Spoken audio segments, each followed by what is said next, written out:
Bonjour, bienvenue à la 5e séance de notre cours intitulé « À qui appartient la beauté, art et culture du monde dans nos musées ?» après une interruption la semaine dernière pour laquelle je m'excuse due à un décès dans mon cercle familial très proche. Et je suis très heureuse d'être avec vous ici et de repartir dans ces questions qui nous occupent depuis quelques semaines déjà. Aujourd'hui, nous allons nous intéresser au destin fabuleux, intéressant, européen en tout cas, de la Madone Sixtine de Raphaël, que vous voyez ici au centre de la salle où elle est exposée à la Gemälde-Galerie du musée de Dresde, où elle est depuis 1753-54. On y reviendra. Les deux personnages en premier plan sont des acteurs de théâtre qui font pendant la photo une pièce sur les tableaux. Nous nous sommes occupés jusqu'à maintenant de la reine Néfertiti, de l'autel de Pergame, du retable de l'agneau mystique de Gand, et nous avons traversé différentes configurations des objets d'archéologie, des objets d'église, des œuvres d'art trouvées soit à l'état de ruine, soit simplement enfouies, soit ici, donc souvenez-vous, la semaine dernière, nous nous sommes intéressé à ce tableau d'autel, pris dans un contexte religieux, donc, puis qui a été l'enjeu d'appropriation militaire pendant la Seconde Guerre mondiale. Vous voyez ici une médaille confectionnée en mémoire des Monuments Men qui l'avaient récupérée après la Deuxième Guerre mondiale en Allemagne et qui a fini par qui est retournée donc dans l'église d'origine où elle avait été pris dès la Révolution française pour la première fois et qui est redevenu un objet présent dans son lieu d'origine, dans une église, mais de manière tout à fait muséalisée. Vous le voyez ici derrière une vitrine très sécurisée. C'est devenu à la fois un objet, donc ça reste un objet sacré dans une église, mais il n'est plus intégré dans le culte, c'est vraiment un objet pratiquement touristique. Aujourd'hui, nous nous transportons d'abord en l'an 1512, au moment où Raphaël, le grand peintre originaire d'Urbino, a peint cette Madone dont on dit que c'est la dernière Madone qu'il a peinte de sa main propre. Donc on est autour de 1512, 1513, 1514. Et comme vous le savez, Raphaël est mort en 1520. C'est donc l'un des derniers tableaux, dit-on, de sa propre main entièrement. Vous y voyez la Vierge Marie avec l'enfant Jésus, portée par des nuages, et à droite et à gauche d'elle, d'abord de notre point de vue, à sa gauche se trouve Saint Sixte et à sa droite Sainte Barbe. Saint Sixte et Sainte Barbe étant les deux saints protecteurs de l'église pour laquelle a été peint ce tableau, l'église de Piacenza en Italie, on y reviendra. Et puis vous voyez ici dans le coin la tiare du pape, puisque ce tableau avait été commandé à Raphaël par le pape Jules II lui-même pour cette église qui avait besoin d'un grand tableau, un grand retable d'autel. Très célèbres sont ces deux petits anges au premier plan. Pour aborder notre question, pour tenter de répondre ou de ne pas répondre à notre question à qui appartient la beauté, j'ai organisé le cours aujourd'hui encore en 3 tiroirs, en 3 chapitres, en 3 volets. Le premier s'intitule « Musée et marché de l'art au XVIIIe siècle », où j'essaierai, à l'exemple de l'acquisition de cette Madone italienne, de montrer comment se sont constitués les musées, ou en tout cas avec cet exemple-là, un grand musée européen du XVIIIe siècle. Le second s'intitule « La fabrique d'une icône européenne », où on verra comment un musée n'est pas seulement un lieu de conservation et de présentation, mais aussi un lieu de fabrication du mythe de la Madone Sixtine en l'occurrence. Et le troisième s'intitule, et c'est une citation traduite du russe, « Trésor de l'humanité ». Vous verrez qu'il y sera question de l'aller-retour en quelque sorte de la Madone Sixtine au XXe siècle, de Dresde à Moscou, puis à nouveau à Dresde, où, comme je le disais tout à l'heure, elle est encore aujourd'hui. Et puis pour maintenir la tradition du point zéro, je vous propose une petite entrée méthodologique plus générale qui s'intitule « Pour en finir avec une idée fausse ». Alors, quelle est cette idée fausse ?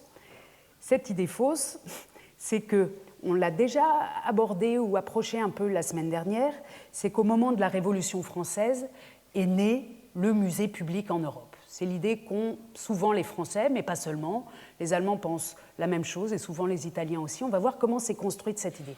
Vous vous souvenez que le cours est organisé, nos chapitres du cours ici, par ordre chronologique de création des œuvres que j'aborde, mais qu'on peut aussi, souvenez-vous, je l'avais dit la dernière fois, qu'on pourrait aussi les organiser, qu'on aurait pu organiser le cours chronologiquement à partir de la première date de translocation de ces œuvres, c'est-à-dire de leur sortie de leur contexte de création pour la première fois. Et si on fait ça, je l'avais dit la semaine dernière déjà, on commence par ou c'est comme ça qu'on a commencé nous avec Néfertiti et l'hôtel de Pergame, par ce 19e siècle de l'époque coloniale, ou en tout cas de l'expansion européenne, qui se sert en Égypte, qui se sert au Moyen-Orient, etc. Puis nous avons évoqué la semaine dernière les saisies de la Révolution française, qui considère qu'elle doit libérer le patrimoine européen et ramener tout ce patrimoine à Paris, la capitale de la liberté. Mais si on va encore plus en arrière, vous le verrez, on arrive, et c'est ce qui va nous intéresser aujourd'hui, à cette période de constitution des grands musées européens, musées qui étaient aussi, en partie, des musées publics, ce qu'on ignore généralement, et c'est sur ce point rapide que je voudrais commencer. Si vous regardez le Larousse, par exemple, la grande encyclopédie Larousse de la fin du XIXe siècle, au chapitre à l'entrée musée, vous pouvez lire ici les musées où, ici, on entend dire qu'il y avait autrefois déjà des galeries à Florence, à Rome, à Naples, etc. Mais ces galeries étaient encore propriété royale ou princière, et il faut arriver à l'époque de la Révolution, au décret du 27 juillet 1793, qui constitua au Louvre le Muséum de la République, pour trouver le premier musée véritablement public, nous dit le Larousse.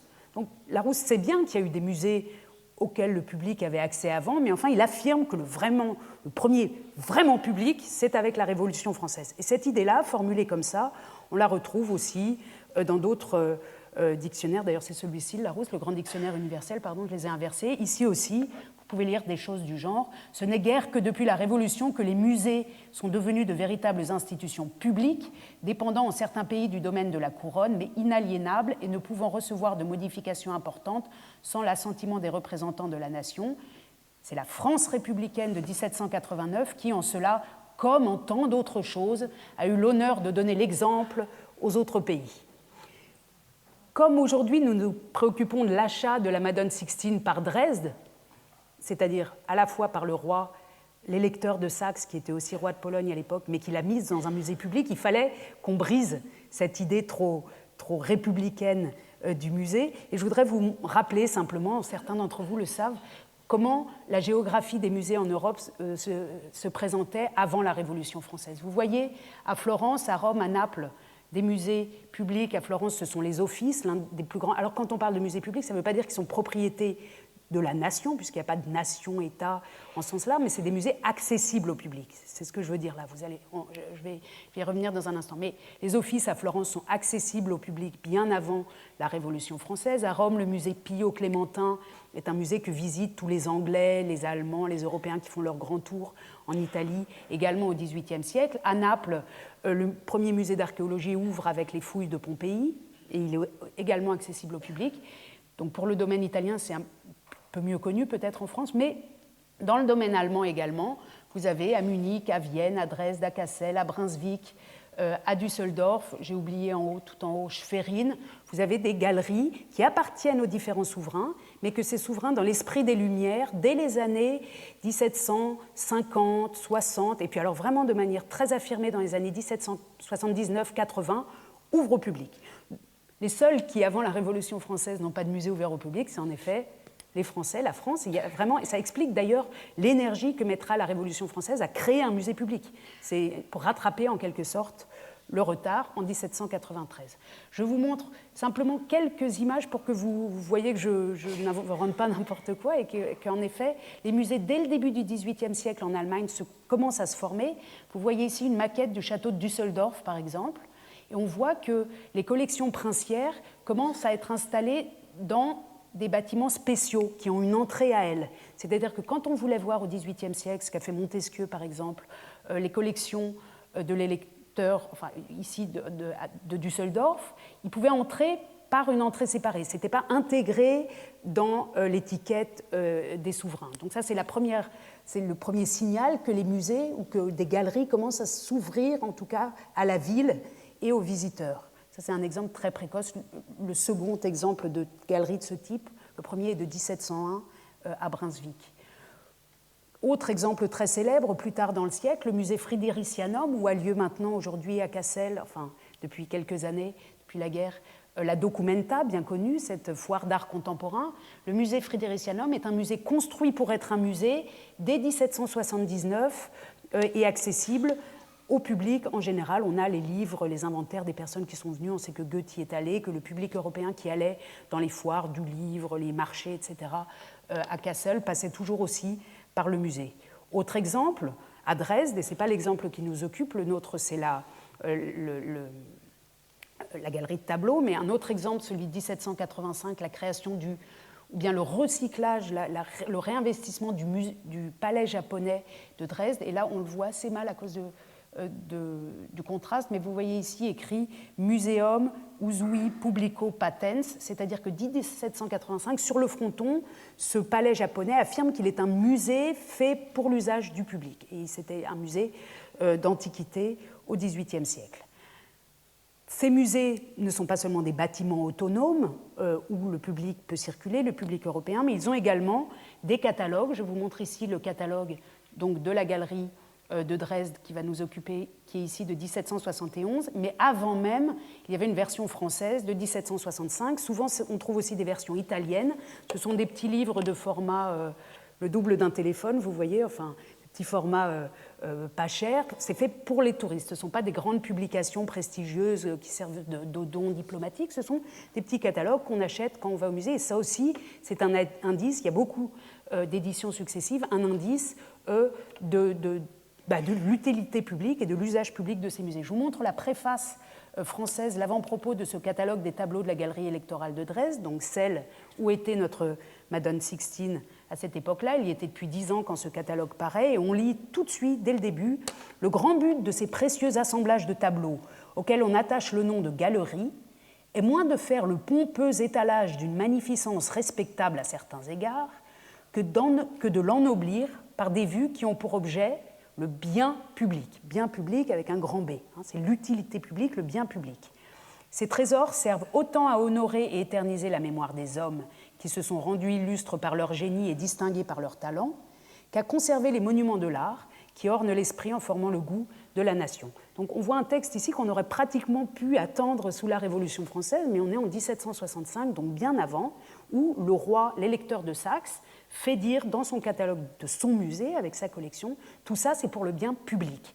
Et l'idée qu'il y a derrière, c'est l'idée des princes éclairés d'Europe, que si le public forme son regard et forme son goût au contact de la beauté, eh bien, le peuple, ce qui s'appelle ici la nation, mais pas au sens national du XIXe siècle, le peuple, une communauté nationale, une communauté locale aussi, va grandir. C'est par la beauté, c'est par la beauté qu'on arrive à la liberté, dit Schiller à peu près à la même époque. C'est ça la logique, et c'est dans un musée comme ça donc, que va arriver notre Madone Sixtine, et il faut bien le comprendre pour toute la suite de ce qui nous occupe aujourd'hui.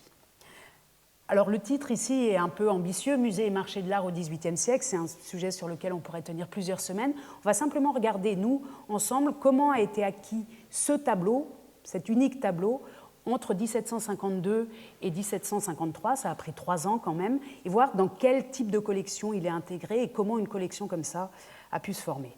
Cette collection, je l'ai évoquée à l'instant, c'est la collection de tableaux du prince électeur de Saxe, qui était aussi roi de Pologne depuis quelques générations, et qui se trouve à partir des années 1740 déjà, qui se trouve dans ce bâtiment-ci, qui est une ancienne écurie du complexe royal de Dresde. Vous reconnaissez Dresde, peut-être pour ceux qui seraient allés à Dresde déjà, à cette église reconstruite, la Frauenkirche, qui a été reconstruite après la réunification, qui pendant que l'Allemagne était divisée, était un grand tas de cailloux qui étaient restés pour rappeler la mémoire de la guerre et que les Dresdois ont voulu reconstruire dans un grand effort financier où chacun s'est associé, chacun a donné des dons pour reconstruire cette église, cette Frauenkirche. Et directement à proximité de la Frauenkirche, vous avez donc ce qu'on appelait à l'époque le Stallgebäude, les écuries du roi, qui, au milieu des années 1740, sont transformées en un musée.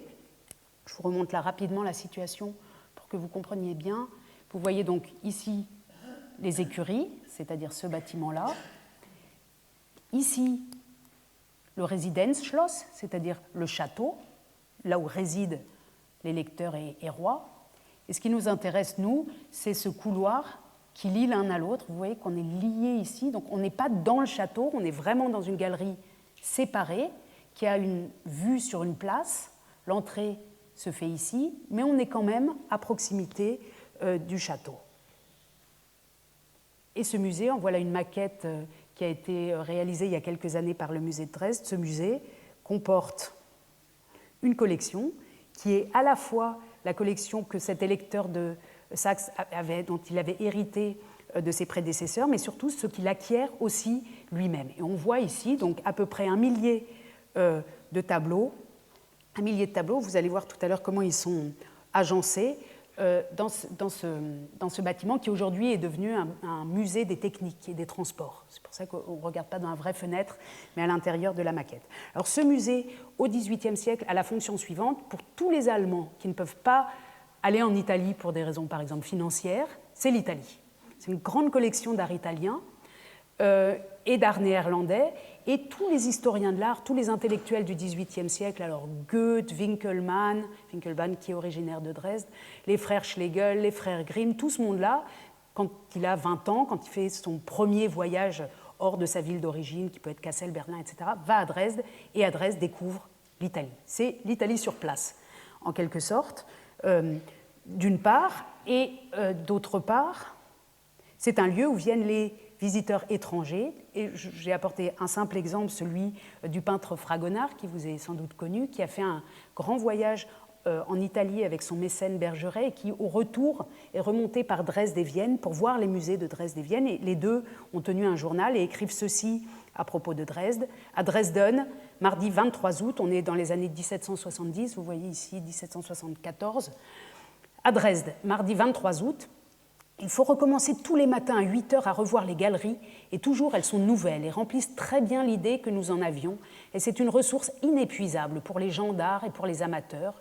L'un et l'autre perdent bien du temps en Italie, qu'il faut cependant avoir vu, mais plus légèrement, et de là se jeter dans les belles galeries de Dresden, Düsseldorf, Mannheim.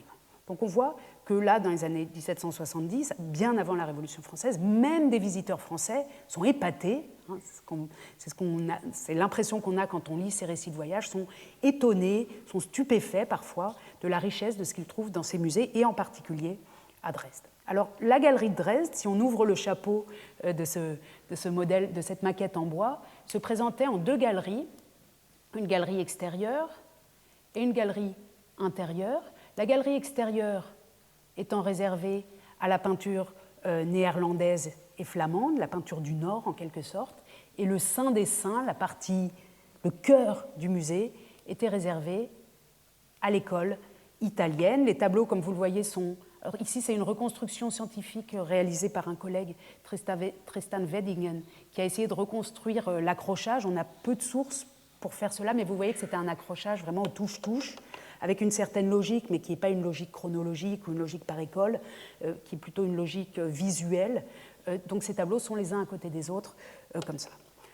Quand cette galerie ouvre au milieu des années 1740, quand elle ouvre au public, elle est déjà très riche, mais la Madame de Sixtine n'y est pas encore. Et pire, il n'y a pas de Raphaël. 2 tableaux sont attribués à Raphaël, mais personne ne s'y trompe vraiment. Mais en gros, on n'a pas de Raphaël. Et avoir un Raphaël à cette époque-là, au XVIIIe siècle, et plus le XVIIIe siècle avance, en 1760, 1770, 1780, ça devient un must pour les musées européens. Donc il faut que les galeries de peinture aient un Raphaël, sinon elles n'ont pas le niveau vraiment princier qu'on attend d'elles. Alors, que faire quand on n'a pas de Raphaël et qu'on est un roi très, très riche et qui veut éclairer son public dans les années 1750 ? On envoie des émissaires directement sur place, dans les couvents, en Italie, dans les monastères, dans les églises, et eux essayent de convaincre les abbés, les moines, de vendre un Raphaël, par exemple. On est seulement sur l'exemple du Raphaël. Vous pouvez imaginer que Dresde envoie des dizaines d'agents dans toute l'Italie pour d'autres œuvres aussi. L'un des agents les plus célèbres s'appelle Algarotti, Francesco Algarotti. Il travaille surtout à Venise pour des Tiepolo, des Titian, etc. En tout cas, le roi de Pologne et électeur de Saxe envoie à Piacenza donc un émissaire qui est lui-même un peintre italien de la cour de Dresde, qui va travailler pendant 2 ans au corps à corps les moines du monastère accolé à l'église San Sisto de Piacenza pour les convaincre de vendre leur Raphaël qui est là depuis 1512. Donc on est 1514, 1512, 1612, 1712, on est 250 ans après la création de ce tableau qui a été fait pour cet endroit-là. On est très bien au courant de toutes les démarches d'achat, puisque les archives de Dresde conservent toute la correspondance qui nous montre quelles ont été les différentes étapes, les résistances, les problèmes liés à l'achat de cette œuvre. On y reviendra un instant. Je vous dirai rapidement quels étaient ces problèmes et ces résistances. Et on sait donc extrêmement bien d'où provient cette œuvre. Je vous montre ici un plan historique ancien de Piacenza, mais qui au XVIIIe siècle ne s'était pas, ça c'est un plan plus ancien, mais qui ne s'était pas considérablement transformé. Et vous voyez ici l'église San Sisto, qui est l'une des grandes églises de la ville. Ce n'est pas la cathédrale, mais c'est l'une des grandes églises de la ville. Dans cette église se trouve donc, au fond, vous voyez une photographie de 1915, le grand tableau d'autel avec ce très grand tableau de Raphaël dont les dimensions sont 2,70 m par 2,1 m, donc c'est la taille normale d'un grand tableau d'autel. Et vous voyez ici, alors vous allez vous dire, mais pourquoi sur cette photographie des années 1915, on voit la Madone Sixtine? Parce que le business de notre agent envoyé par la Saxe, c'était non seulement d'acheter le Raphaël, mais de proposer une copie, une excellente copie à la place. Donc à l'époque a été peinte une copie, et c'est cette copie du XVIIIe siècle qui est aujourd'hui encore visible dans cette église de San Sisto à Piacenza. Si vous y allez, vous la verrez. Donc c'est une excellente copie ancienne en fait du XVIIIe siècle qui est à la place originale, au vrai endroit pour lequel Raphaël avait peint ce tableau. Alors que nous raconte cette correspondance?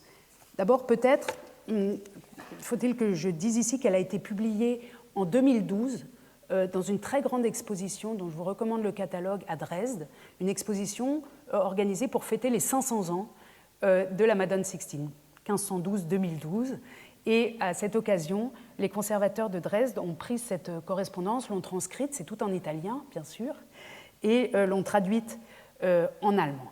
Donc, on sait que les démarches commencent en avril 1752, et ces démarches consistent donc de la part du ministre des Arts du roi de Pologne, électeur de Saxe, qui s'appelle Heinrich von Brühl. Ce ministre des Arts envoie un émissaire à San Sisto, à l'église, et cet émissaire s'adresse à l'abbé du monastère, au patron en quelque sorte, et lui dit voilà, vous avez un tableau là qui intéresse quelqu'un de ma connaissance. Le nom du roi n'apparaît jamais, on ne sait pas pour qui va être acheté ce tableau. Alors, dès juillet, le moine répond qu'il a eu beaucoup de mal à convaincre tous ses collègues dans le monastère de se séparer de ce beau tableau. Il parle le terme de séparer, il parle de distraction du tableau. Nous, on dit translocation ici, mais il dit « j'ai eu beaucoup de mal à les convaincre d'accepter la distraction de ce tableau, le départ de ce tableau, mais d'accord, c'est bon. » Et on en demande une somme telle X, qui est difficile à traduire, mais qui est une somme très très élevée. Alors on voit quelques allers-retours. En juillet, l'émissaire de Saxe demande qu'on lui fasse une copie exacte et ne dit toujours pas pour qui est ce tableau. Finalement, les démarches continuent. En décembre 1752, les moines sont presque sûrs de pouvoir vendre leur tableau et demandent à la hiérarchie de l'Église, donc à un autre personnage important de l'Église, s'ils ont le droit de le vendre. Et ils expliquent qu'ils veulent absolument le vendre parce qu'ils sont totalement endettés. Et ce personnage d'église qui est à Florence leur répond, d'accord, si vous êtes très endettés à cause des mauvaises récoltes et de la saison de guerre, vous pouvez le vendre, car ce tableau est très très précieux en effet, mais il ne rapporte rien. Donc l'expression exacte, c'est « è un mobile prezioso ma un fruttifero ». hein, contrairement aux récoltes, enfin mauvaise récolte, mauvais tableau, en quelque sorte, le tableau ne rapporte pas d'argent, donc allez-y, vendez-le, mais promettez-moi que ce sera pour rembourser vos dettes, leur dit leur hiérarchie. Donc là, en décembre 1752, ça fait 9 mois que, que la chose est lancée, les moines obtiennent l'autorisation, puis, je suis ici la chronologie, en février 1753, au début de l'année d'après, à Dresde, on commence un petit peu à s'impatienter, à dire mais pourquoi ça n'avance pas, vous avez l'autorisation, oui, mais enfin, des histoires de sommes, etc. Et finalement, le contrat est signé en mars 1753, si je ne me trompe pas, c'est lui, le contrat est signé, mais maintenant les moines doivent obtenir l'autorisation du pape, puisqu'ils ont vendu tout ça sans avoir l'autorisation. Donc on demande l'autorisation au pape, pareil, on est très très pauvre, on a un tableau très très beau, très très ancien mais qui ne nous rapporte rien, est-ce qu'on peut le vendre? On attend encore plusieurs semaines et finalement la réponse du pape ou d'un émissaire du pape arrive, oui d'accord vous pouvez le vendre mais promettez-nous que ce sera pour rembourser vos dettes. D'accord? L'autorisation du pape est là et maintenant le roi de Saxe doit demander l'autorisation du duc de Parme. Alors le duc de Parme répond non, c'est une spoliation. On ne laisse pas sortir un tableau comme ça, c'est absolument impossible. L'expression italienne, c'est... excusez-moi. Donc le pape est d'accord, mais le duc Philippe de Parme refuse parce qu'il considère que c'est uno spoglio di tanta conseguenza e danno irreparabile di quella città. C'est-à-dire que c'est une spoliation avec des conséquences considérables et qui sera un dommage irréparable pour la ville. Donc c'est non. On est en juin 1753. À ce moment-là, l'acheteur, c'est-à-dire le roi électeur de Saxe et roi de Pologne, sort de l'incognito, active toutes ses connaissances diplomatiques, donc ses réseaux diplomatiques, on n'est plus au niveau de la hiérarchie de l'Église, et finalement il réussit à convaincre le duc Philippe de Parme d'accepter, jusqu'à ce qu'au mois de décembre, la douane doit à son tour donner une autorisation. On attend encore plusieurs semaines. La douane accepte de donner l'autorisation, mais les douaniers refusent de faire sortir le tableau. Donc on a les papiers officiels qui disent d'accord pour le faire sortir, mais les douaniers disent non.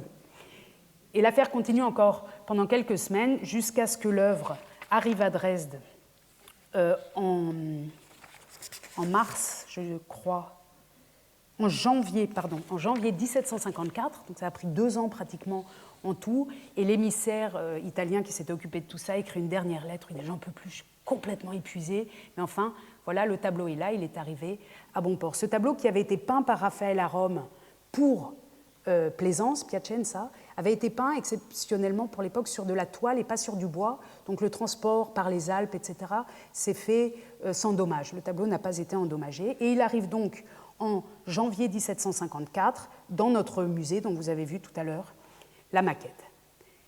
La question qui peut nous intéresser quand on cherche à répondre à cette autre question, à qui appartient la beauté, c'est que se passe-t-il dans le cas d'un tableau d'église comme celui-là, quand il est mis en public pendant très longtemps dans un musée, et dans un musée de Mitteleuropa, enfin loin de son lieu d'origine. La dernière fois, quand nous avons évoqué l'agneau mystique des frères Van Eyck, on était dans un cas un peu différent, car en effet, l'œuvre était sortie aussi d'un musée, d'un contexte d'église. Elle avait été montrée au musée Napoléon, mais seulement pendant une vingtaine d'années, de 1794 à 1814. Ici, on va avoir une œuvre d'art qui reste pendant 200 ans, 250 ans, au même endroit, mais à Dresde, et qui devient une icône de ce musée et de Dresde.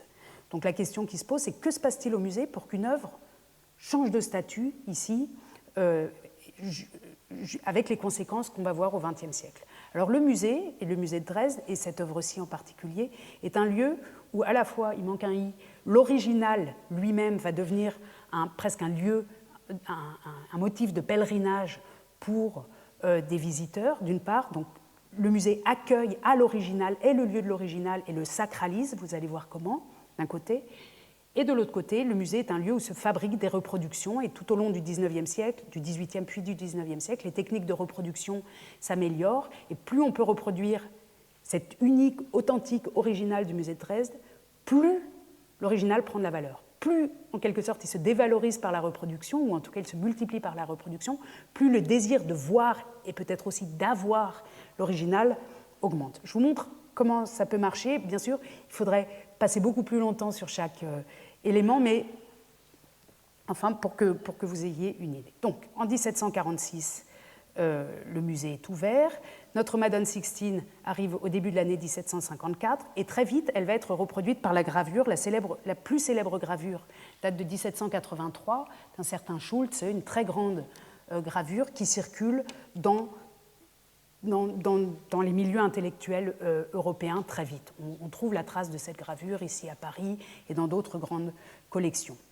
Donc, d'un côté, l'œuvre est diffusée par la gravure, ce qui n'avait pas été le cas tant qu'elle était une œuvre d'église, et d'autre part, l'original que vous voyez ici, sur un dessin de Ludwig Emil Grimm, c'est le troisième frère Grimm. Les frères Grimm étaient 4 en tout, mais on en connaît seulement 2, mais l'un de leurs frères était dessinateur, Ludwig Emil Grimm, qui montre ici une excursion en famille donc de la région de Kassel, d'où ils étaient originaires, à Dresde. On voit le tableau ici, la famille avec des enfants, une gamine là, qui mange une pomme assise par terre, une autre petite fille, 2 adultes, une personne assise sur un fauteuil qui a l'air d'être une grand-mère, ou voilà, quelqu'un qui a l'air d'être un peintre ici avec une palette, puis peut-être l'artiste lui-même. En tout cas, la famille est en train d'admirer, est allée spécialement à Dresde de voir cet original et en parle. Donc ça devient d'abord un objet de reproduction qui circule et puis un objet dont on parle en famille, mais dont on parle évidemment aussi entre intellectuels, entre historiens de l'art, un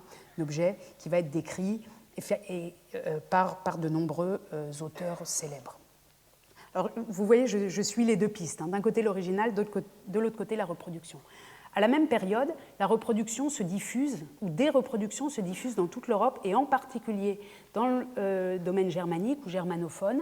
Et le domaine germanophone, à cette époque, c'est aussi la Russie, puisque par des jeux d'alliance, beaucoup de princes allemands sont mariés à des princesses russes ou inversement. En tout cas, vous voyez ici le cabinet de la femme d'Alexandre Ier de Russie, on est autour de 1800.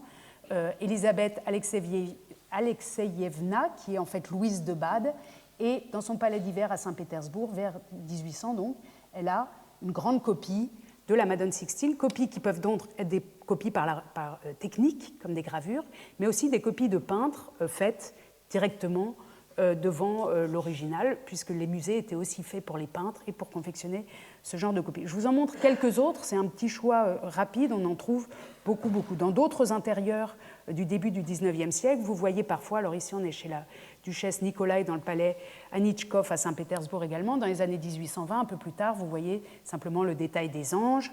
Dans d'autres, ici le cabinet de travail du roi Frédéric Guillaume II à Berlin, directement au-dessus de son bureau, la Madone Sixtine, dans une copie en couleur dont on connaît aussi très bien l'histoire. Ici, le salon vert dans les appartements du prince Guillaume et de la princesse Marianne à Berlin, pareil au XIXe siècle, aussi la partie supérieure du tableau, la Vierge et l'enfant. Enfin, en quelque sorte, dans les milieux aristocratiques de toute l'Europe, et en particulier de l'Europe du Nord, on trouve des choses comme ça du côté de la Suède aussi, mais en Allemagne et en Russie, cette Madone Sixtine est omniprésente. Alors pourquoi cet engouement pour Raphaël ? C'est quelque chose qui se passe à peu près autour de 1800 précisément. Avant 1800, la star des musées ou du musée de Dresde, c'est le Corrège. C'est le tableau La Nuit du Corrège qui vraiment est le tableau pour lequel on va à Dresde. Et c'est seulement progressivement que Raphaël va monter dans la hiérarchie en quelque sorte, appuyé par tout un discours d'abord sur le côté divin du peintre lui-même. Vous savez qu'on l'appelle il divino, le divin, Raphaël, et par sa capacité, décrite par ses auteurs nombreux, à saisir l'émotion du sacré, pour dire les choses beaucoup trop vite.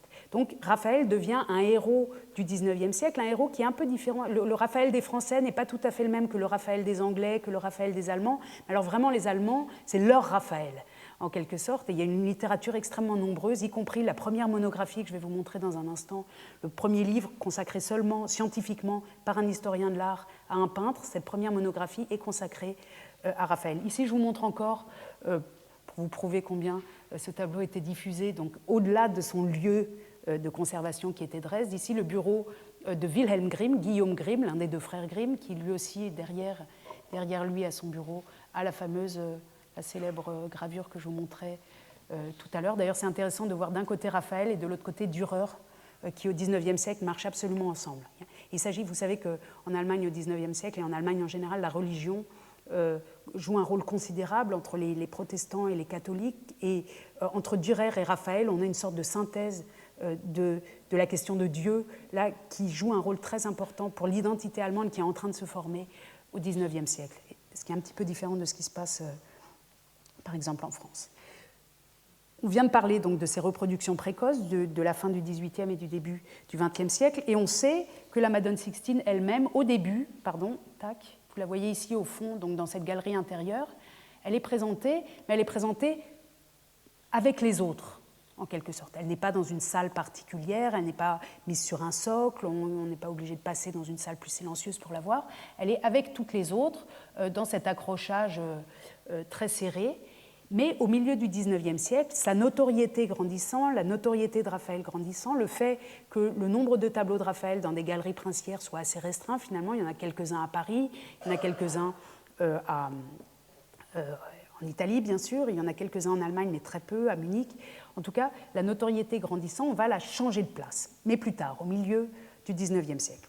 Pour le moment, dans la première moitié du XIXe siècle, elle est là-bas dans cette galerie intérieure, et elle attire, alors c'est quand je disais tout à l'heure, on veut la voir avec ses yeux, et on veut peut-être aussi la voir pour soi-même, elle attire aussi bien sûr les appétits de Napoléon et de son ministre des Arts, Dominique Vivant-Denon. Je fais des petits bonds dans la chronologie, mais on est en gros dans les années 1800, plus moins. Donc on va jusqu'aux années... Tout ce que je vous raconte, c'est avant le déménagement, où elle sera dans une autre salle, mais au milieu du XIXe siècle. Dominique Vivant-Denon, comme vous le savez, accompagne Napoléon dans sa campagne contre la Prusse, et ils s'arrêtent les deux, enfin pas seulement, toute la grande armée s'arrête à Dresde en 1807, en Saxe donc, et Dominique Vivant-Denon qui vient de créer le Louvre, qui est son bébé en quelque sorte, et qui vient aussi déjà de dépouiller, ou qui est sur le point de dépouiller les galeries de Potsdam, Berlin, Kassel, Schwerin, Munich, Vienne, aimerait vraiment aussi pouvoir vider la galerie de Dresde. Il écrit une lettre à Napoléon, dont je vous montre quelques extraits. Donc il essaye de motiver Napoléon pour prendre quelques tableaux à Dresde, alors que Napoléon veut être allié de la Saxe, comme vous le savez. C'est pas comme la Prusse c'est l'ennemi de Napoléon, mais la Saxe va devenir allié de Napoléon. Et Napoléon ne s'intéresse pas beaucoup aux arts, donc Dominique Vivant-Denon, qui lui est un vrai amateur d'art, argumente en termes d'argent. Il lui dit, ça rapporterait si on avait ça. Tel petit que fût le nombre des objets qu'exigerait votre majesté, il serait toujours d'un grand prix. Un seul tableau de Raphaël de la collection de Dresde a été payé par le roi Auguste 9000 louis. C'est en effet cette Madone Sixtine. Ce n'est point une dépouille que je propose à votre majesté en lui demandant d'exiger 4 ou 6 tableaux d'une collection qui en renferme 2000, dont 200 sont capitaux et qui contient des tas d'or, de diamants et de perles. Donc ce n'est pas une dépouille, ce n'est pas mon enthousiasme qui vous parle, sire, mais la conscience de mon devoir. Donc on voit un effort considérable de Dominique Vivant-Denon, qui est déjà une personne de 60 ans, qui fait l'effort de suivre la Grande Armée dans la boue, à l'hiver 1806-1807. Il veut vraiment aller voir en Allemagne ce qui peut être ramené à Paris et augmenter les collections du musée Napoléon, du Louvre. Et il tente donc d'obtenir cette Madone Sixtine, entre autres. Malheureusement, la lettre qu'il adresse... Malheureusement, ou heureusement, la lettre qu'il adresse à Napoléon la lit à un moment où Talleyrand est dans la pièce. Et on sait, par les mémoires de Talleyrand, le voici, ce qui s'est passé au moment où Napoléon lit cette lettre de Denon. C'est amusant, hein, quand on est historien, on peut croiser les sources comme ça et on peut reconstituer des dialogues. Donc Talleyrand explique que Napoléon était en train de lire la lettre de Denon au moment où il arrive, et Napoléon lui demande son avis. Et Talleyrand répond à Napoléon: « Si votre majesté fait enlever quelques-uns des tableaux de Dresde, elle fera plus que le roi de Saxe ne s'est jamais permis de faire, car il ne se croit pas le pouvoir d'en faire placer aucun dans son palais personnel. Il ne les prend pas chez lui, même si ça lui appartient. Il respecte la galerie comme une propriété nationale. » C'est un terme bien français, projeté sur un cas allemand, mais qui nous explique bien ce caractère de publicité. « Oui, dit Napoléon, c'est un excellent homme. Il ne faut pas lui faire de la peine. Je vais donner l'ordre de ne toucher à rien, nous verrons plus tard. Et plus tard, il ne s'est rien passé. Et ce tableau et la galerie de Dresde en général comptent parmi les musées épargnés par les appétits napoléoniens autour de 1807. Donc ce tableau reste dans cette galerie. Comme je vous le disais tout à l'heure, il fait l'objet non seulement d'une dévotion populaire par les gravures, par les familles qui y vont, etc., mais aussi d'une dévotion scientifique. Cette fameuse monographie de Johann David Passavant à la fin des années 30 est le premier texte scientifique, enfin la première monographie, le premier catalogue raisonné en fait d'une œuvre d'un peintre. Il n'y a jamais eu ça avant. Avant, on avait des biographies, mais là, c'est un catalogue raisonné avec la liste de toutes les œuvres, etc. Et puis, finalement, au milieu des années 50, on décide qu'il n'est plus digne de la Madone Sixtine d'être collé là avec ses autres tableaux et au milieu de cette galerie, mais qu'on va profiter d'un déménagement et de la construction d'un nouveau bâtiment pour la galerie, pour l'isoler et créer en quelque sorte une chapelle laïque pour que le public vienne l'adorer alors qu'elle n'est plus dans un contexte d'église, mais on va lui redonner du sacré, de l'autonomie, de la place pour se déployer. Alors vous voyez, ce sera dans cette Gemälde-galerie qui a été reconstruite par Semper, l'architecte Semper, et bien sûr, et vous avez bien sûr deviné tout seul où elle allait être installée, elle est installée en fin de parcours, enfin on peut la voir comme ça, là c'est loin, on aurait pu aussi l'imaginer ici d'ailleurs, pardon. En tout cas, elle porte la lettre A, et c'est ici donc dans cet axe de vue, dans une pièce réservée à son déploiement, en quelque sorte, qu'elle va être installée au milieu des années 50. On fait fabriquer pour elle un très grand cadre. Vous vous souvenez peut-être que sur l'image précédente, on la voyait avec un cadre tout fin, puisque tous ces cadres étaient au touche-touche. Ici, elle récupère donc un cadre du 19e siècle qui comporte des inscriptions et une décoration qui la met extrêmement en valeur. Vous la voyez ici sur une photo historique du 19e siècle. Et le public peut venir, donc elle est à la fois un peu surélevée, mais donc pour créer une certaine distance, alors qu'avant elle était à peu près au niveau du sol. En tout cas, sur l'un des dessins de Père Grimm, on la voit au niveau du sol. Ici, elle est un peu surélevée. Et le public, ici, c'est une photo des années 1935, donc elle va rester comme ça jusqu'au XXe siècle, dans un endroit fait pour la dévotion. On a même des textes de visiteurs, et notamment de Tolstoï, qui expliquent qu'il est gêné quand il pénètre dans cette salle, parce qu'il dit « on attend de moi de la dévotion, on attend de moi, le musée attend de moi que je me mette à genoux, et moi je veux me mettre à genoux où je veux, et pas forcément ici ». Néanmoins, cette œuvre continue donc d'attirer considérablement le public, et toujours aussi, j'ai évoqué Tolstoï, on pourrait évoquer Dostoïevski et d'autres, elle attire aussi beaucoup le public russe, les intellectuels russes. C'est dû au fait non seulement qu'il y a des liens diplomatiques et politiques et économiques anciens entre la Saxe et la Russie, mais aussi à cette longue histoire déjà de la réception par l'intelligence ou l'aristocratie russe. Au cours du XIXe siècle, on avait évoqué tout à l'heure la gravure du XVIIIe siècle, puis les premières photographies arrivent, les premières photographies de tableaux dans les années 1860-1870, et on arrive aussi pendant le XIXe siècle à la chromolithographie, à des illustrations qu'on peut diffuser sous forme de cartes postales, vraiment pour tout le monde. Je vous montre ici une des très belles et des premières photographies historiques donc de 1873 qui continue donc d'assurer la diffusion de cette œuvre. Et je ne résiste pas au plaisir de vous montrer cette photo historique du bureau de Dostoïevski dans les années 1880 à Saint-Pétersbourg, qui a donc derrière ce petit sofa dans son bureau une reproduction de la Madone Sixtine qui apparaît plusieurs fois dans l'œuvre de Dostoïevski, dans Crime et Châtiment notamment, à la 6e partie du chapitre 4, au chapitre 4 de la 6e partie, quand Svidrigaïlov parle par exemple de l'expression fantastique et hallucinée que Raphaël a donnée à cette Vierge. On la retrouve aussi dans Les Possédés. Donc, elle passe aussi dans la littérature, pas seulement russe, mais je tiens à insister un peu sur cette réception russe qui explique ce qui se passe ensuite au XXe siècle et que j'ai déjà un petit peu évoqué dans notre première séance.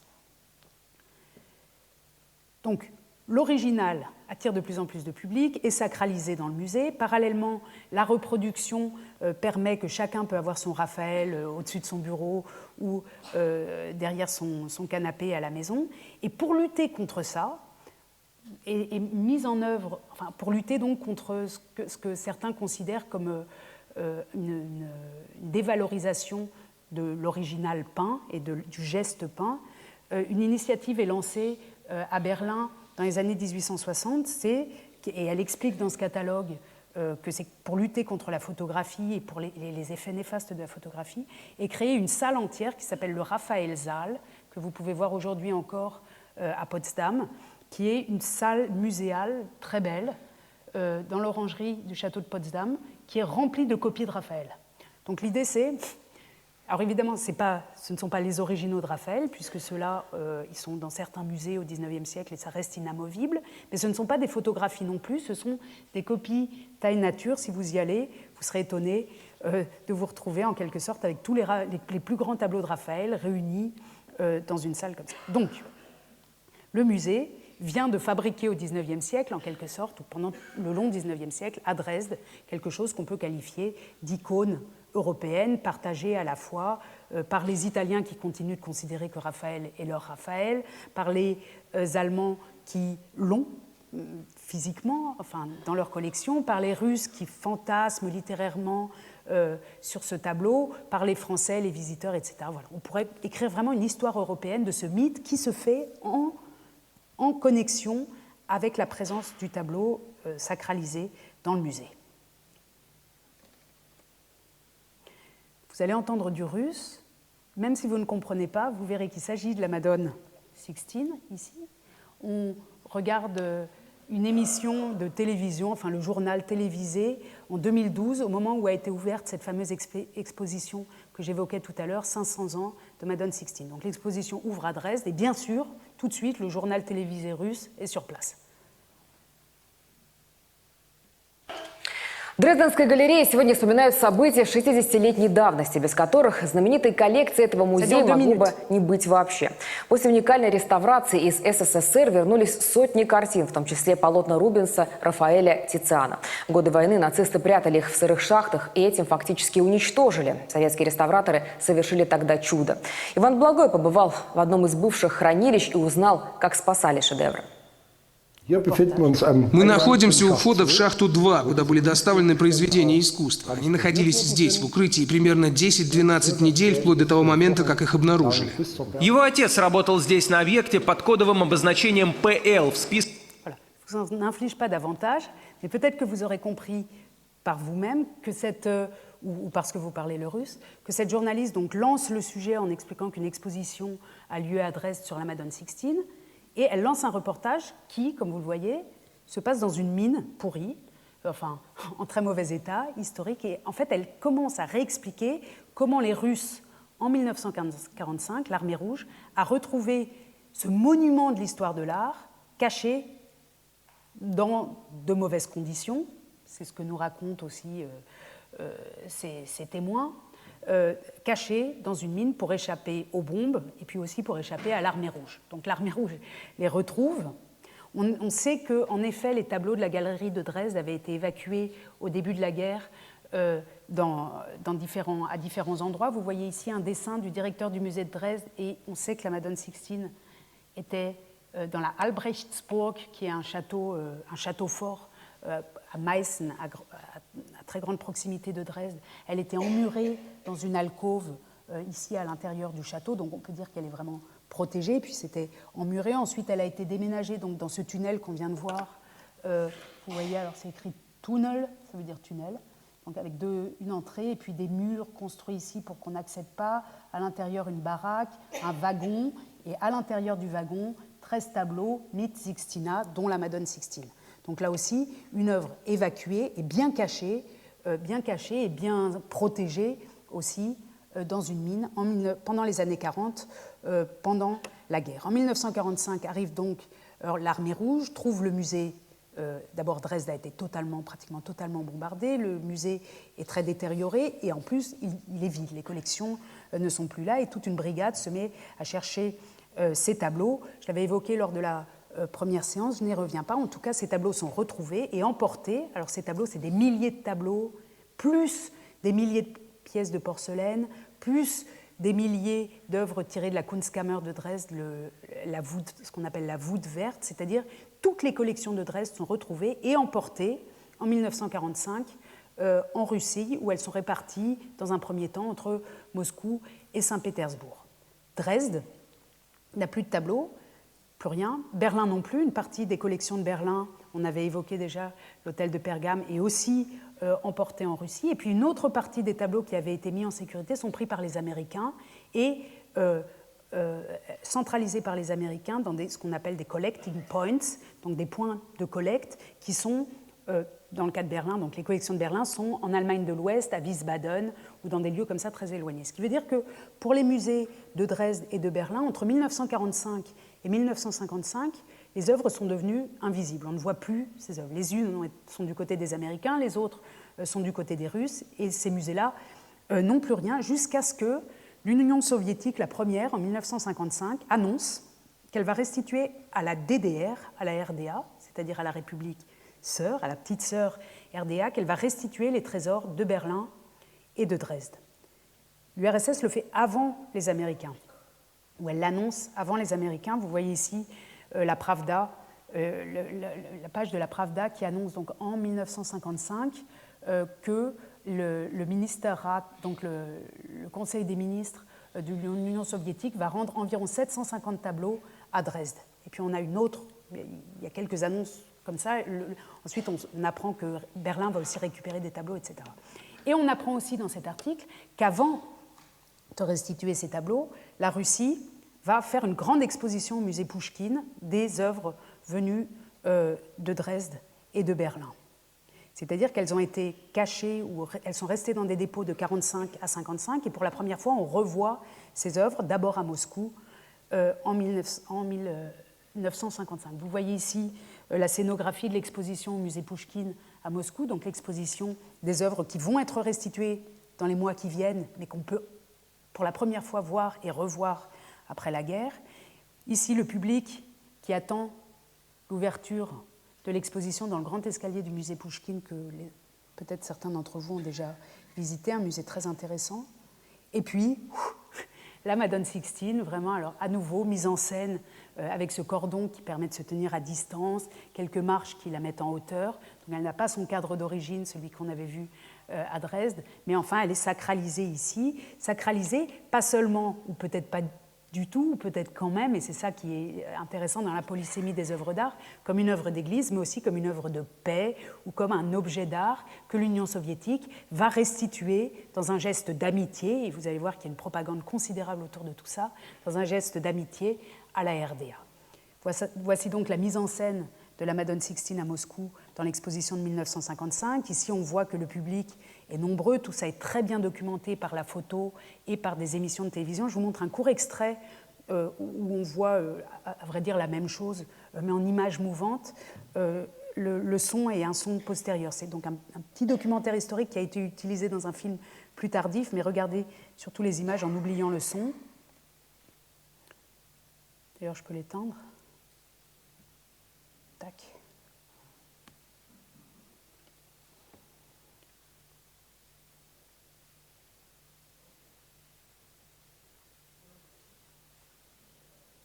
Voilà donc. Le public moscovite peut venir pendant plusieurs semaines admirer cette œuvre qui, jusqu'alors, n'avait pas été exposée. Et puis, ces tableaux sont restitués à la Russie. Alors, juste un mot sur la question des restitutions, même si le temps nous presse un peu. C'est simplement pour rappeler qu'une restitution, ce n'est pas simplement un geste de générosité ou de réparation pour retrouver un ordre donné qui a été détruit, c'est toujours aussi un geste politique. Un des très grands exemples de restitution, c'est la restitution par l'Autriche, dont vous voyez les drapeaux ici, en 1815, des chevaux de Saint-Marc à la République de Venise, donc de la cathédrale de Saint-Marc. Vous savez que Napoléon, enfin la France, s'était saisie des chevaux de Saint-Marc et les avait emportés à Paris en 1797. Puis la République de Venise devient autrichienne. Et quand les Autrichiens restituent quand la France, en quelque sorte, restitue les chevaux de Saint-Marc à Venise, c'est un acte autrichien. est mise en scène comme un acte autrichien. Donc les drapeaux, vous voyez ici les chevaux, pardon, ici des militaires. Je ne sais pas ce que je voulais vous montrer là. En tout cas, ce qui est important ici, c'est la symbolique des drapeaux qu'on trouve aussi dans les textes. Vous voyez ici le programme de la célébration du retour des chevaux de Corinthe sur l'église de San Marco, et on voit ici que tel jour, etc., l'augustissime souverain, notre souverain augustissime, et c'est bien le souverain autrichien, pour prouver sa paterna affezione, c'est-à-dire son amour paternel, le souverain autrichien nous rend à nous, Vénitiens, cette œuvre d'art. Donc c'est pour, enfin une restitution, c'est aussi pour se rendre aimable, pour être aimé, en quelque sorte, de la part de celui qui restitue. Et on voit, par exemple, ici dans ce texte, que ici, par exemple, que certes, des larmes de douleur ont coulé quand on se souvient, ou coulent encore quand on se souvient de leur rapimento, de quand elles ont été volées, mais que maintenant on se rappelle la générosité de notre munificient souverain et libérateur, c'est-à-dire le roi d'Autriche, etc. Donc une restitution comme ça, c'est un acte aussi pour neutraliser les animosités, peut-être, d'un pays qui a été pris en main par un autre, en quelque sorte. Enfin, quand l'Union soviétique rend à la RDA ces tableaux, il s'agit évidemment, et là aussi on voit encore l'allégorie de l'Autriche, le drapeau autrichien, c'est l'Autriche qui rapporte tout ça là-bas à Venise, et le soleil se lève et la vie va pouvoir recommencer. Les Américains font exactement la même chose, d'ailleurs. En 1945, quand ils rapportent les œuvres d'art florentines qui avaient été cachées et puis sur lesquelles les Allemands avaient mis la main, on voit bien qu'ils les rendent, mais qu'on a le drapeau américain, les voitures américaines, les GI, et c'est un acte des Américains qui libèrent l'Italie, qui restitue. Et les Russes font exactement la même chose. Vous voyez ici un camion, on ne peut pas lire l'inscription, mais les camions qui arrivent à Dresde portent des inscriptions que l'URSS rend à son ami la RDA en geste d'amitié et de paix, les tableaux qu'elle avait pris quelques années plus tôt. On trouve toute une iconographie donc, de cette restitution, ici à nouveau par des soldats soviétiques qui rapportent la Madone Sixtine. Ça, c'est un tableau des années 80, c'est une iconographie qui perdure. Et puis, un très grand nombre de manifestations officielles à Dresde et à Berlin pour signer le retour. Donc ici, c'est la signature de l'acte de restitution avec toujours sous des grands panneaux. On est dans les années, donc dans la deuxième moitié des années, on est après 55, en plusieurs étapes. Trésor de la culture du monde sauvé par l'Union soviétique. Donc l'Union soviétique se présente comme le sauveur. Elle a sauvé tout ça, elle l'a récupéré dans des mines de sel où c'était mal entreposé. Elle l'a pris pendant 10 ans, certes, mais elle restitue cela et elle a sauvé la culture mondiale. Schätze der Weltkultur gerettet. Ce qui est important, c'est le gerettet, sauvé.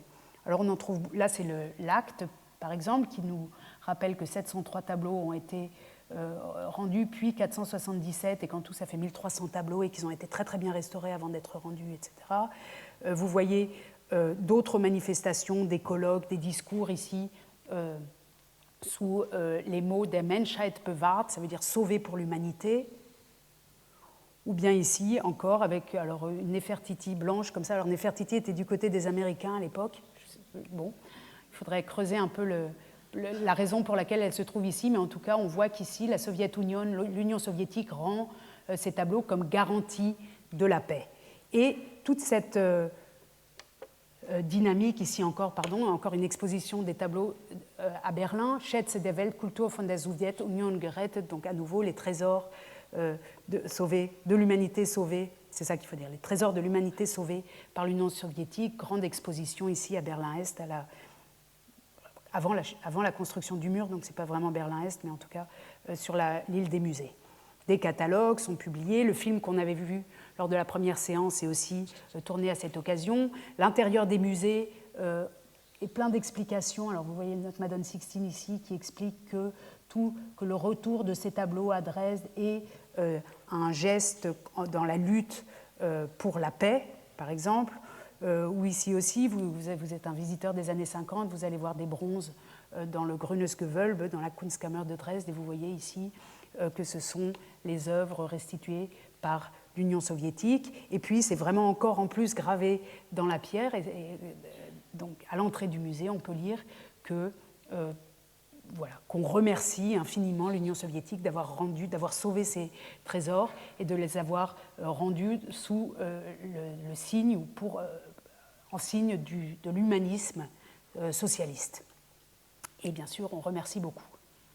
Tous les peuples, pour tous les temps, remercient l'Union soviétique.